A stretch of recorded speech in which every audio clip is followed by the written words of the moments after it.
Ano bíblico 12 de janeiro. Gênesis capítulo 37. Habitou Jacó na terra das peregrinações de seu pai, na terra de Canaã.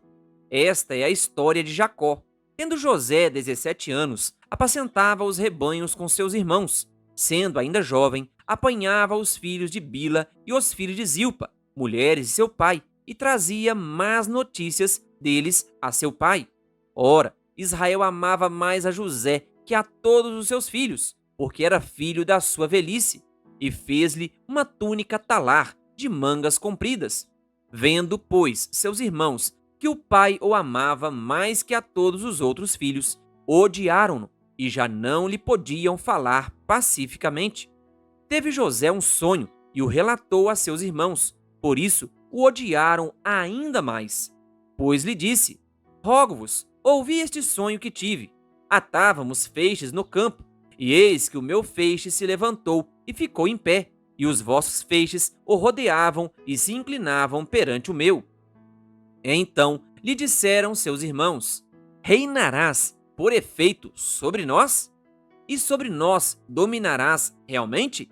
E com isso, tanto mais o odiavam, por causa dos seus sonhos e de suas palavras.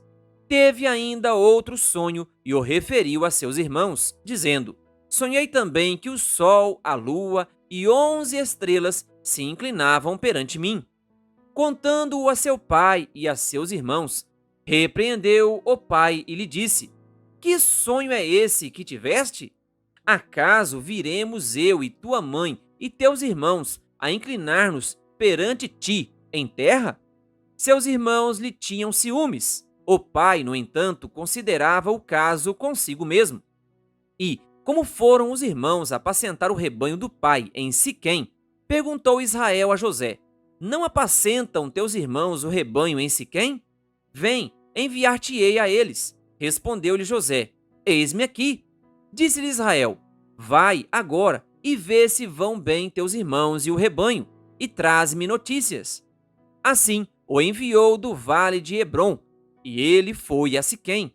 E um homem encontrou a José, que andava errante pelo campo, e lhe perguntou: Que procuras? Respondeu: Procuro meus irmãos. Dize-me, onde apacentam eles o rebanho? Disse-lhe o homem: Foram-se daqui, pois ouvi-os dizer: Vamos a Dotã. Então seguiu José atrás dos irmãos e os achou em Dotã. De longe o viram e, antes que chegasse, conspiraram contra ele para o matar. E dizia um ao outro: Vem lá o tal sonhador. Vinde, pois, agora, matemo-lo e lancemo-lo numa destas cisternas, e diremos: Um animal selvagem o comeu, e vejamos em que lhe darão os sonhos. Mas Ruben, ouvindo isso, livrou-o das mãos deles e disse: Não lhe tiremos a vida. Também lhes disse Ruben: Não derrameis sangue, lançai-o nesta cisterna que está no deserto, e não ponhais mãos sobre ele. Isto disse para o livrar deles, a fim de o restituir ao pai. Mas, logo que chegou José a seus irmãos, despiram-no da túnica, a túnica talar de mangas compridas que trazia, e, tomando-o, lançaram na cisterna, vazia, sem água. Ora, sentando-se para comer pão, olharam e viram que uma caravana de ismaelitas vinha de Gileade. Seus camelos traziam arômatas, bálsamo e mirra, que levavam para o Egito. Então disse Judá a seus irmãos: De que nos aproveita matar o nosso irmão e esconder-lhe o sangue? Vinde, vendamo-lo aos ismaelitas, não ponhamos sobre ele a mão, pois é nosso irmão e nossa carne. Seus irmãos concordaram, e, passando os mercadores midianitas, os irmãos de José o alçaram e o tiraram da cisterna, e o venderam por 20 siclos de prata aos ismaelitas. Estes levaram José ao Egito. Tendo Ruben voltado à cisterna, eis que José não estava nela. Então rasgou as suas vestes e, voltando a seus irmãos, disse: Não está lá o menino. E eu, para onde irei? Então tomaram a túnica de José, mataram um bode e a molharam no sangue. E enviaram a túnica talar de mangas compridas. fizeram-na levar a seu pai e lhe disseram: achamos isto, vê se é ou não a túnica de teu filho. Ele a reconheceu e disse: é a túnica de meu filho. Um animal selvagem o terá comido. Certamente José foi despedaçado. Então Jacó rasgou as suas vestes e se cingiu de pano de saco, e lamentou o filho por muitos dias. Levantaram-se todos os seus filhos e todas as suas filhas para o consolarem. Ele, porém, recusou ser consolado e disse: chorando descerei a meu filho até a sepultura. E de fato o chorou seu pai.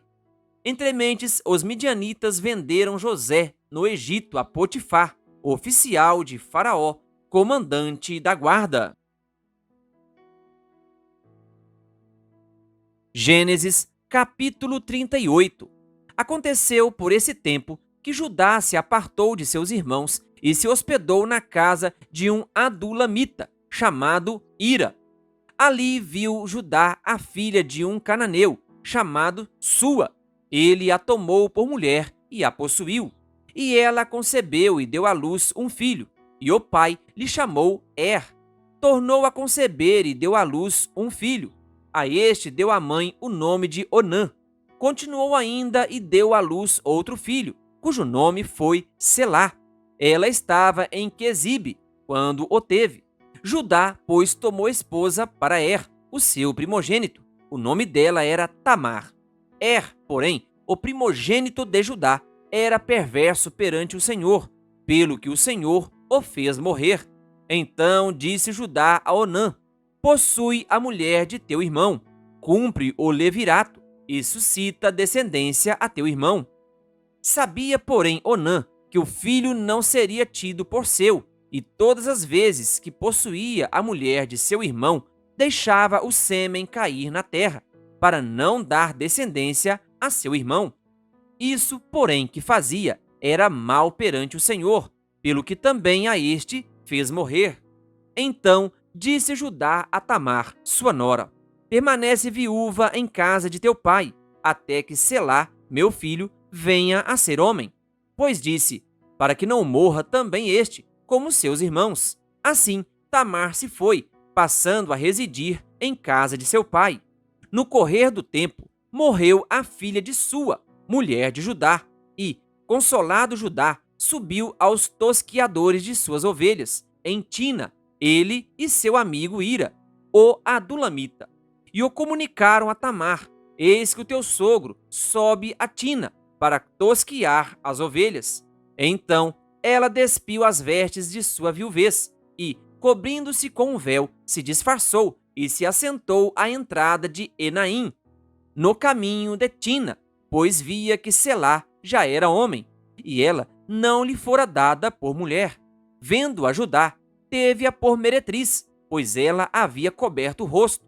Então se dirigiu a ela no caminho e lhe disse: vem, deixa-me possuir-te, porque não sabia que era a sua nora.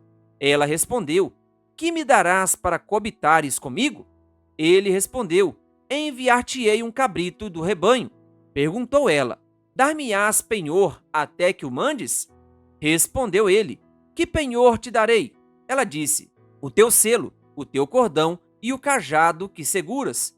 Ele, pois, lhes deu e a possuiu, e ela concebeu dele. Levantou-se ela e se foi, tirou de sobre si o véu e tornou as vestes da sua viuvez. Enviou Judá o cabrito, por mão do adulamita, seu amigo, para reaver o penhor da mão da mulher, porém não a encontrou. Então perguntou aos homens daquele lugar: onde está a prostituta cultual que se achava junto ao caminho de Enaim? Responderam: aqui não esteve meretriz nenhuma. Tendo voltado a Judá, disse: não a encontrei. E também os homens do lugar me disseram: aqui não esteve prostituta cultual nenhuma. Respondeu Judá: que ela o guarde para si, para que não nos tornemos em opróbrio. Mandei-lhe com efeito o cabrito, todavia não a achaste. Passados quase 3 meses, foi dito a Judá: Tamar, tua nora, adulterou, pois está grávida. Então disse Judá: tirai-a fora, para que seja queimada. Em tirando-a, mandou ela dizer a seu sogro: do homem de quem são estas coisas, eu concebi. E disse mais: reconhece de quem é este selo, e este cordão, e este cajado. Reconheceu-os Judá e disse: mais justa é ela do que eu, porquanto não a dei a selar, meu filho, e nunca mais a possuí. E aconteceu que, estando ela para dar à luz, havia gêmeos no seu ventre. Ao nascerem, um pôs a mão fora, e a parteira, tomando-a, lhe atou um fio encarnado, e disse: este saiu primeiro. Mas, recolhendo ele a mão, saiu o outro. E ela disse: como rompeste saída? E lhe chamaram Pérez. Depois lhe saiu o irmão, em cuja mão estava o fio encarnado, e lhe chamaram Zera. Gênesis capítulo 39.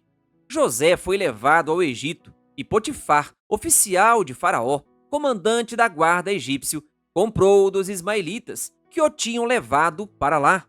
O Senhor era com José, que veio a ser homem próspero, e estava na casa de seu senhor egípcio. Vendo Potifar que o Senhor era com ele, e que tudo o que ele fazia o Senhor prosperava em suas mãos, logrou José mercê perante ele, a quem servia, e ele o pôs por mordomo de sua casa, e lhe passou às mãos tudo o que tinha. E, desde que o fizera mordomo de sua casa, e sobre tudo o que tinha, o Senhor abençoou a casa do egípcio por amor de José. A bênção do Senhor estava sobre tudo o que tinha, tanto em casa como no campo. Potifar, tudo o que tinha, confiou às mãos de José, de maneira que, tendo-o por mordomo, de nada sabia, além do pão com que se alimentava. José era formoso de porte e de aparência. Aconteceu, depois destas coisas, que a mulher de seu senhor pôs os olhos em José e lhe disse: deita-te comigo. Ele, porém, recusou e disse à mulher do seu senhor: tem-me por mordomo o meu senhor, e não sabe do que há em casa, pois tudo o que tem me passou ele às minhas mãos.